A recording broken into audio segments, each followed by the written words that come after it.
किसी भी रेस्टोरेंट में हर महीने सबसे बड़ा जो एक्सपेंस आता है वो है फूड कॉस्ट का। इसीलिए फूड कॉस्ट को मैनेज करना, उसे कंट्रोल करना बहुत इंपॉर्टेंट हो जाता है ताकि रेस्टोरेंट की प्रॉफिटेबिलिटी को बढ़ाया जा सके। लेकिन आपके रेस्टोरेंट में आइडल फूड कॉस्ट परसेंटेज कितना है, क्या आपको पता है? नमस्कार, स्वागत है आपका आज के इस लर्निंग वीडियो में। आज का टॉपिक है आइडल फूड कॉस्ट परसेंटेज।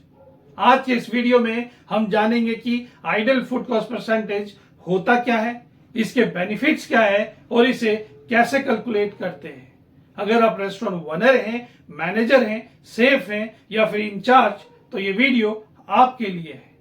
और अगर आप ऐसे ही वीडियोस देखना पसंद करते हैं तो इस चैनल को फटाफट सब्सक्राइब कर लीजिए। इस चैनल की लर्निंग्स आपकी नॉलेज को इंपावर कर देगा, बढ़ा देगा।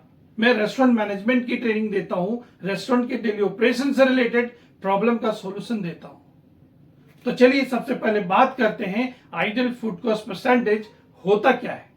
इसका डेफिनेशन है, ideal food cost percentage refer to the theoretical cost of food based on standard recipe and portion size, assuming no wastage, spoilage or over portioning.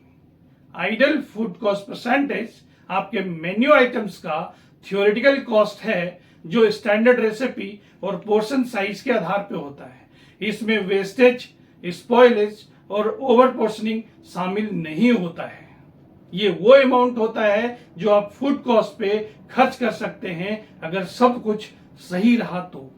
अब इसके बेनिफिट्स की बात करते हैं। देखिए, आइडल फूड कॉस्ट परसेंटेज का सबसे बड़ा बेनिफिट ये है कि ये आपको एक बेंचमार्क सेट करने में मदद करता है ताकि आप एक्चुअल फूड कॉस्ट से कंपेयर कर सकते हैं। एक्चुअल फूड कॉस्ट अगर आपका ज्यादा है तो कितना ज्यादा है ये समझने और देखने वाली बात है ताकि आप नेसेसरी एक्शन लेके उसे कंट्रोल कर सकते हैं और मैनेज कर सकते हैं। अब बात करते हैं कि इसे कैलकुलेट कैसे करते हैं। इसका बहुत ही आसान फार्मूला है। इसका फार्मूला है total cost of ingredients for all menu items divided by total expected sale into 100। तो चलिए थोड़े से डिटेल में जाकर समझते हैं। Total cost of ingredients for all menu items का मतलब क्या समझे। देखिए, आपके रेस्टोरेंट के मेन्यू में जितने भी डिशेस है उन सारे डिशेस को बनाने में जो खर्चा आता है, जो लागत लगता है, उस लागत को total cost of ingredients for all menu items कहते हैं। लेकिन इसकी कॉस्टिंग निकालेंगे कैसे, वो भी समझाता हूं। बहुत आसान है। देखिए, ये वन टाइम एक्सरसाइज है। आपको एक बार तो मेहनत करना पड़ेगा। आपको एक एक करके सारे डिशेस की कॉस्टिंग निकालनी पड़ेगी। अब मान लीजिए कि आपके मेन्यू में एक डिश है दाल तड़का। तो उस दाल तड़का में क्या क्या सामान जाता है, उस सारे इंग्रेडिएंट्स का नाम लिख लीजिए। उस चाहे वो छोटा इंग्रेडिएंट हो या बड़ा, चाहे चुटकी भर जाए, उन सब का नाम लिखिए। और उसके सामने कौन सा सामान कितना जाता है वो लिखिए, क्वांटिटी।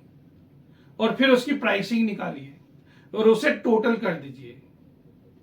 इसी तरीके से एक एक करके सारे डिशेस की आपको कॉस्टिंग निकालनी है और उन सारे कॉस्टिंग को फिर जोड़ देने हैं। जो अमाउंट आएगा वो होगा आपका total cost of ingredients for all menu items. अब दूसरा क्या है, टोटल एक्सपेक्टेड सेल। ये क्या है, जो डिशेस को आप सेल करते हो, जो जिस प्राइस पे सेल करते हो, उसको कहते हैं एक्सपेक्टेड सेल। तो जितने भी डिशेस है उन सारे डिशेस की सेल को आप जोड़ दीजिए, तो वो हो गया टोटल एक्सपेक्टेड सेल। आप मान लीजिए कि आपके रेस्टोरेंट में 50 मेन्यू आइटम्स है जिसको बनाने में टोटल खर्चा आता है 2000 रुपए का। और अगर उन सारे डिशेस को सेल करते हो तो एक्सपेक्टेड सेल है 7000। अब यहां पे फॉर्मूला लगा दीजिए। फॉर्मूला क्या था, total cost of ingredients for all menu items divided by total expected sale into 100। तो 2000 हो गया total cost of ingredients divided by expected sale 7000 into 100। तो इक्वल टू कितना अमाउंट हो गया, जो वैल्यू आता है वो आता है 28.5%। ये हो गया आपका आइडल फूड कॉस्ट परसेंटेज। ये एक बेंचमार्क हो गया। अब इसे एक्चुअल फूड कॉस्ट परसेंटेज से कंपेयर कर सकते हैं अपने रेस्टोरेंट में। जितना ज्यादा आता है उसे आप कंट्रोल कर सकते हैं, मिनिमाइज कर सकते हैं और अपने रेस्टोरेंट की प्रॉफिटेबिलिटी बढ़ा सकते हैं। देखिए, आइडल फूड कॉस्ट परसेंटेज होता ही है आपके रेस्टोरेंट की प्रॉफिटेबिलिटी को बढ़ाने के लिए। इस वीडियो में इतना ही। अगले वीडियो में फिर मिलते हैं किसी और टॉपिक के साथ। Till then keep learning and thank you for watching this video till and.